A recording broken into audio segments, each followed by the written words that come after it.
Hello दोस्तों, next question है exercise 1.33। इसमें कह रहा है calculate the number of atoms in each of the following. ठीक है दोस्तों, सबसे पहले तो मुझे ये बता दो, 1 मोल ऑफ द सब्सटेंसेस मैं आपसे पूछूं तो व्हाट इज क्या होता है, बताओ। दोस्तों हमेशा याद रखना, अगर 1 मोल की बात कर रहा है तो 6.022 इंटू 10 टू पावर 23 एंटिटीज कर देना इसको।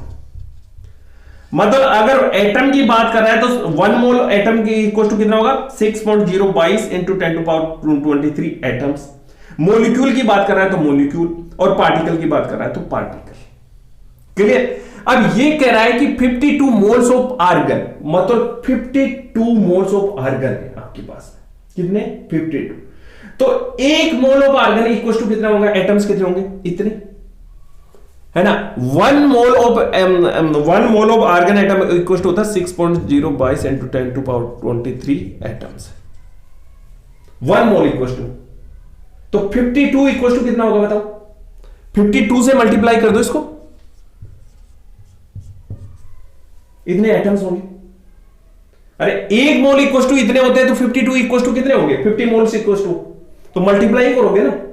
तो मल्टीप्लाई करो इसको, देखो 52 से तो 104 ऐसा लगता है, 52 104 और 10 114 लगी 11 1.1 312 और 313। ठीक है, और 23 एटम्स। ठीक है, अब इस पॉइंट को मैं थोड़ा 2 और बढ़ा रहा हूं और यहां पावर बढ़ जाएगी 5। क्लियर हो? ठीक है। अब ये कह रहा है सेकंड वाले में इतने एटम्स आ गए, फर्स्ट वाले में तो ठीक है। दूसरे वाले में कह रहा है 52 you of He। What is the you? दोस्तों यू देखो 1 यू इक्वल टू होता है यूनिफाइड मास, कहते हैं इसे, क्या कहते हैं, यूनिफाइड मास। ठीक है, और इसके इक्वल टू होता है 1.66 into 10 to power minus 27 kg। Clear? ठीक है। अब एक बात बताओ, देखो हीलियम का जो एटम होता है ना, हीलियम का एटम, अगर मैं आपसे पूछूं कि उसका मास कितना होता है, बुक में देख के बताओ, है ना, तो आप कितना क्या कहोगे, सर देखो हीलियम का एटम का मास होता है 4 into 1.66 into 10 to power minus 27 kg। Helium के एटम का, एक एटम का मास, हीलियम के एक एटम का मास होता है 4 into 1.66 into 10 to power minus 27 kg, है ना। और इस क्वांटिटी को मैं क्या लिख सकता हूं, यू लिख सकता हूं। तो हीलियम के एक एटम का मास कितना होता है, 4u। कितना होता है, 4u, है ना। अब ये कह रहा है 52u ऑफ He है ना। तो एक हीलियम के एटम का मास होता है 4u, तो 52u है, इतना मास है अपने के पास में। तो कितने एटम्स हो गए, 4 से डिवाइड करोगे तो ये हो गया 13।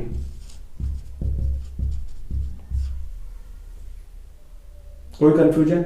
एक हीलियम एटम का मास होता है 4u, तो आपको दे रखा 52u मास एटम्स का, है ना। तो कितने हुए, 4 से डिवाइड करोगे तो 13 एटम्स आएंगे ना। Last one 52 gram of He, है ना।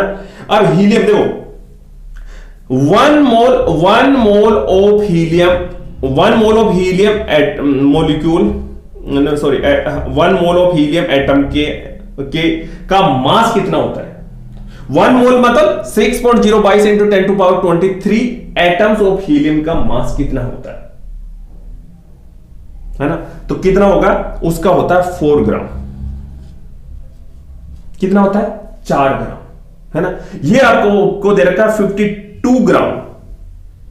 52 ग्राम, तो इसमें कितने मोल हुए, अरे 1 मोल एटम्स ऑफ हीलियम का मास होता है 4 ग्राम, तो 52 ग्राम दे रखा है, तो कितने मोल हुए, 52 ग्राम डिवाइड बाय 4 ग्राम, तो कितना होता, 13 मोल्स हो गए,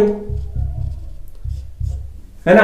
और 1 मोल इक्वल टू इतने एटम होते हैं, तो इसको मल्टीप्लाई करोगे ना, 6.022 इंटू 10 टू पावर 23 इंटू 13, इसको मल्टीप्लाई करो, 13 26 26 27 28 ऐसे लगे 2 और 13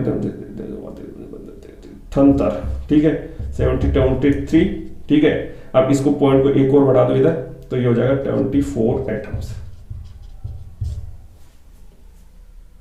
कोई कंफ्यूजन? मतलब 1 मोल ऑफ हीलियम एटम्स का मास होता है 4 ग्राम, तो ये 52 ग्राम दे रखा है, तो कितने मोल हुए पहले तो मोल निकालो, तो ये हो गए 13 मोल्स, ठीक है, और तो 1 मोल इक्वल टू इतने होते हैं, तो इसको 13 से मल्टीप्लाई कर देना।